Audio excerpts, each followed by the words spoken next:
Tervist, minu nimi on Margus, tutvustan teile Toyota CHR-i. Antud mudel on siis meil bensiinimootor Style varustuses, esisilevedu. Esimese asjana uste kinni lahti või lukustamine. Uksi on kinni lahti võimalik teha siis puldist nuppudest või võtad käepidamis kinni, avaneb ja sulgemine on siis siin on 2 joont, paned pöidla siia peale ja uksed lähevad kinni. Kolmas moodus on siis puldi sees on võti, seda osa siis paremale liigutades saate välja võtta manuaalse võtme ja manuaalselt uksi kinni lahti teha. Edasi minnes siis taga pagasiluuk. Pagasiluuki avate siit nupus, keskel on nupp, tõstate ülesse. Kaamerasilm on siin, ühesõnaga alati kui paned tagurpidi käigu sisse, siis tuleb pilt raadioekraanile ja juhul kui see on must, siis soovitame niiske salvrätiga puhastada. Pagasiruum, ühesõnaga katet saab ära võtta nendest nööridest avate ja tõstate täitsa välja, saab suurema ruumi ja seljatoed alla lasta, siis saab veel rohkem lisaruumi. Siin ja siinpool on siis poekoti aasad, saate poekotid sinna kinni panna ja siin põhja all on siis rehviparanduskomplekt, pukseerimiskonks ning ohukolnurk, et leiate kõik need asjad siis sealt.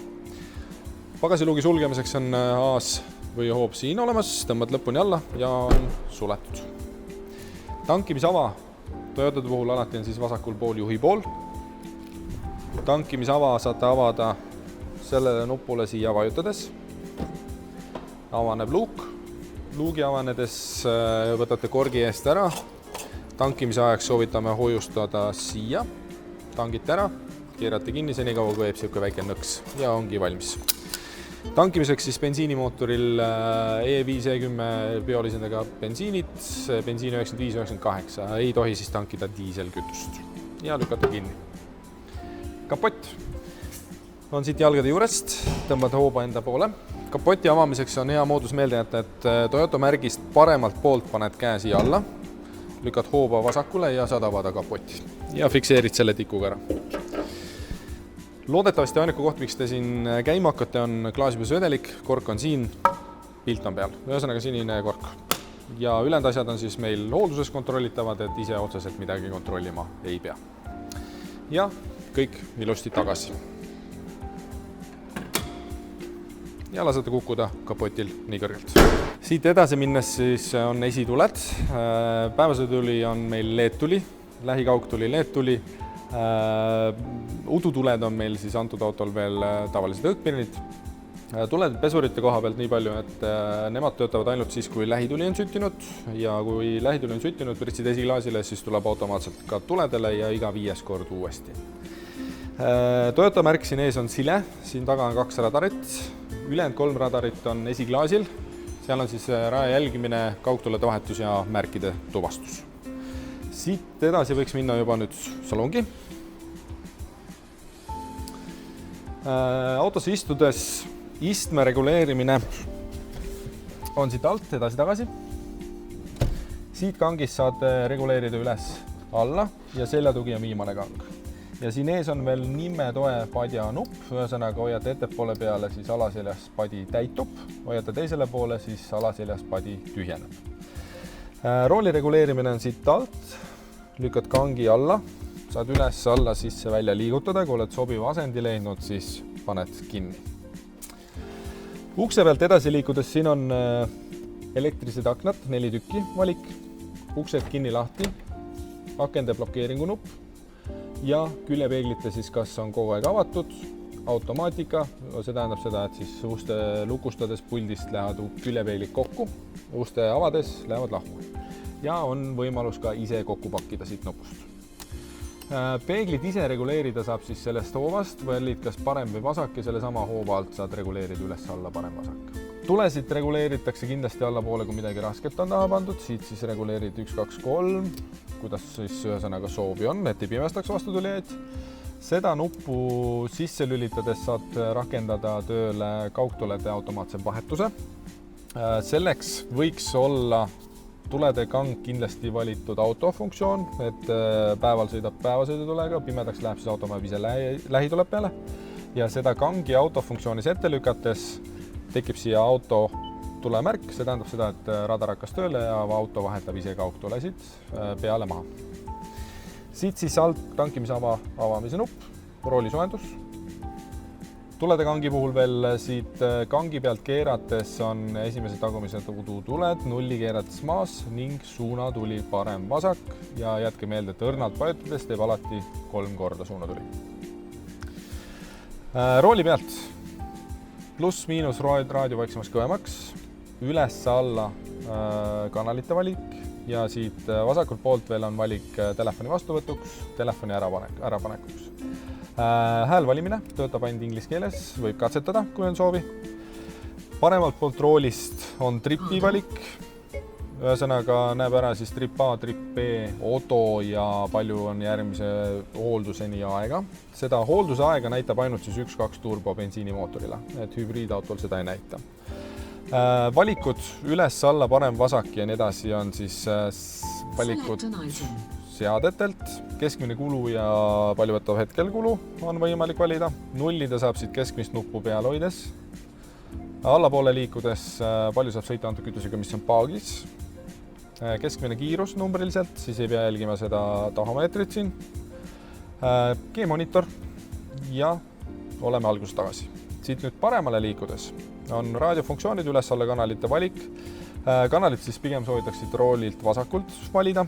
Veel paremale liikudes on raja jälgimise pilt. On-off nupp on siin paremal pool raja jälgimise jaoks, kui soovid välja lülitada. Veel edasi liikudes veateated, kui mingi veateade on tekkinud, kuvatakse siia. Ning radarite seaded. Esimene valik on siis raja jälgimine. Keskmist nuppu vajutades avaneb see. Valikutes võiks jätta kõik tundlikkuse peale ja kõik sisse. Et las ta töötab, kui häirib, eraldi väljalülitusnupp oli siin parem pool roolil.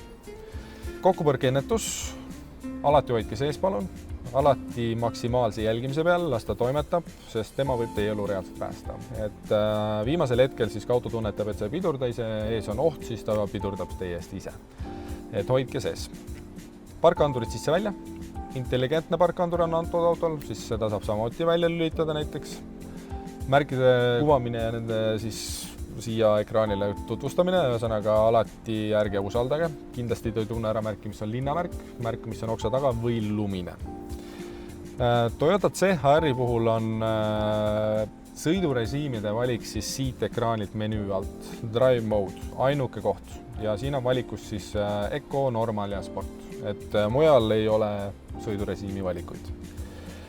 Ja lõpus, päris lõpus on siis vehicle settings, parkandurite volüüm, rehvirõhkude nullimine ja viimane meter settings, siit alt saab siis valida keelt, ülejäänud asjad on paigas, nendega siit otseselt midagi tegema ei pea ja algusesse tagasi. Püsikiirushoidja on paremal pool roolist kangina, siin otsas on nupp, vajutad selle sisse, sinna tuleb roheline märge ja vajutad alla nuppu set, kangi allapoole, jääb hoidma ja siin nupust sind valid distantsi, mis teie ees oleva autoga hakkab hoidma. Juhul, kui soovid välja lülitada, siis tõmbad kangi enda poole või vajutad pidurit ja eelnevat kiirust juhul, kui soovid tagasi, siis lükkad kangi üles, ühesõnaga reset ja taastab eelmise mälus oleva kiiruse. Kojame kang. Üldiselt võiks olla nullasendis. Soojemal ajal võiks kasutada vihmasensorit, ühesõnaga üks nõks allapoole kojaveekangi ja intervalli, kui tihti või kui palju ta vett siis kogub, enne kui pühib, saab reguleerida siit kangist keerates. Aga talvel võiks olla nullasendis, sest et vastasel juhul ta hakkab midagi ära lõhkuma. Ja nullasendis lükkad ülespoole, teeb alati ühe korra. Esiklaasile pritsid tõmbad enda poole ja tagaklaasile keerad siit seda osa lõpuni ja lükkad endast kangi eemale. Salongi valgustus, soovitame sees hoida door nuppu, et vastavalt siis kas uksed on avatud, tuled põlevad, paned uksed kinni, siis kustuvad ise ära. Peegli siis reguleerid siit ise paika, siin on roheline tuluke, seda saad auto nupu alt välja lülitada, juhul kui soovi, et peegel ise tumenev oleks. Siin on radarite siis koht ja vihmasensor. Raadioekraani puhul soovitame jätta siis home vaate peale, et siit näeb ära siis raadiokanalid, telefoniandmed kui ka keskmise kulu ja palju saab sõita antud kütusega, mis on paagis. Menu nupu peale vajutades tuleb kõik valikud, mis on eraldi siin nuppudena ka välja toodud. Audio, nupp on ka siin, sources, erinevad valikud AM, FM, USB, Bluetooth ja nii edasi. Favorites, oma 6 lemmikraadiot on sinna võimalik salvestada. Otsinguid soovitan teha siis station listi alt, ühesõnaga listi alt, kuhu kuvatakse kõik raadiod, mis antud asukohas siis auto leiab. Ja soundi alt saad reguleerida paika siis sobiva heli. Ning Automatic Sound Levelizer, siit valid siis, kas siis raadio vastavalt sõiduki kiirusele valjeneb või mitte. Soovitan kasutada MID, parandab heli kvaliteeti oluliselt. Menu. Telefoni ühendamise saab phone'i nupu peale vajutada, ennem muidugi avada siis telefonil seadet, Bluetooth ja siit vajutades telefon paned yes, hakkab otsima ja juhul kui telefon leiab ise auto raadio, siis ta kuvab teile Toyota Touch, saate valida. Juhul kui auto leiab ise teie telefoni, siis leiate valiku siit. Ja ootate küsimused ära, mis ta küsib ja ongi ühendatud. Äpp saab kasutada ainult siis, kui olete USB auku pannud telefoni originaaljuhtmega järgi. Siis leiate valikud sealt juba, kaasa arvatud siis Android Auto, Apple CarPlay. Info all on kütusekulu minutiliste tulpadena, palju võtnud kütust minutis ja history. History alla kuvatakse nüüd keskmine kulu mingit suurema tulbana, näiteks Tallinn-Tartu maantee ots, siis näete ära täpse kütusekulu, mis on kulunud. Ja soovitan aeg-ajalt siis clear nullida, et tuleks siis värskemat infot peale. Menu peale tagasi minnes siis viimane valik on setup, seadet. Üldseadet general on siis kell, keel, piipheli, kas te soovite, et siis kui võetud siia ekraanile või mitte. Ja personal data siis saab ära kustutada siit kõik isiklikud andmed. Bluetooth, siit alt siis saad vaadata, mis telefonid on ühendatud, lisada uut ja kustutada. Ja viimane valik, mis oleks oluline siit tulbast veel on vehicle ja door lock settings. Ühesõnaga siit vaadata üle, et kõik oleks sobiv. Hetkel siin kõik toimib, Smart Entry and Start system on töökorras, ei ole mingit uut infot. Siit nupust siis on-off raadio vaiksemaks kõvemaks veel. Ohutuled on teil siin.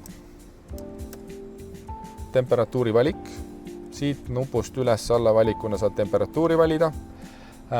Istmesoojendused on mõlemal pool ääres siin, kas maksimaalne, keskmine, minimaalne või väljas. Ja vasakul pool on valik ka koeme kummialune soojendusriba, et ühesõnaga, et soojendaks koeme kummi kiiremini lahti, et ei lõhuks ära. Autofunktsiooni soovitan kasutada. Autofunktsioon siis reguleerib ise, kuhu palju on vaja, et täita seda temperatuuri, mis te olete valinud. Esiklaasile nupp siis suunab kõik õhu esiklaasile ja kui on puhas juba, lülitage maha. Ning tagaklaas küljepeeglite soojenduse nupp on siin, ühesõnaga hakkab tööle ja kindlasti lülitage ise välja või ta lülitab ka automaatselt välja, kui on juba puhtad. Välja ärge lülitage konditsioneeri või kliimaseedet kunagi, las õhk pigem liigub autos. Kiirust saate manuaalselt ja kuhu puhub samuti reguleerida, kui on tarvis. AC konditsioneer soovitan sees hoida aastaringselt, suvelda jahutab, talvel viib välja niiskuse, mis jalgadega autosse tood ja kuivatab salongi. Sise välisringlus, Fast Soft Eco valik. Soovitan kasutada suvel ekot, kuuma autos istudes siis teeb õhu jahedamaks aeglasemini, et ei puhuks kurkaegeks. Ja Fasti mitte kunagi kasutada, ventilaator muidu undab ja tühi valik on medium valik, ühesõnaga talvel mina kasutan seda. Ning dual, kõrvalistuja saab oma temperatuuri valida, kui läheb ära, siis duali pealt vajutad linnukese maha ja taastab selle, mis oli eelnevalt valinud juht. Asju saab hoiustada siia ette, topsi hoidjad siin ees taga, automaatkäigukast, parking, reverse, neutral drive, tähendab siis käsipiduri on elektriline ja alati läheb ise maha, kui sa valid drive ja alati läheb ise peale, kui sa valid park. Hold nupu vajutades soovitan siis linnasõidul kasutada kindlasti. Vajutad seda nuppu, tuleb samasugune märk siia rohelisena ekraanile ja juhul, kui jääd foori taga seisma, vajuta pidurit korraks rohkem, tugevamini, tekib hold märgi kõrvale hold kiri. See tähendab seda, et auto jääb ise pidurit peal. Võib piduri lahti lasta ja juhul, kui soovite liikuma hakata, siis lihtsalt vajutate gaasipedaali. Ja veokontroll. Veokontrolli nupp on vaja näiteks siis, kui oled lumme kinni jäänud, et ratas saaks vabalt pöörelda ja välja kaapida. Ja siia alla siis saab panna suuremad väiksemad asjad ja 12 volti pistik. Selline oli siis meil lühitutvustus Toyota CHR bensiinimootoriga autole. Juhul, kui tekib lisaküsimusi, siis võite pöörduda oma müügikonsultandi poole.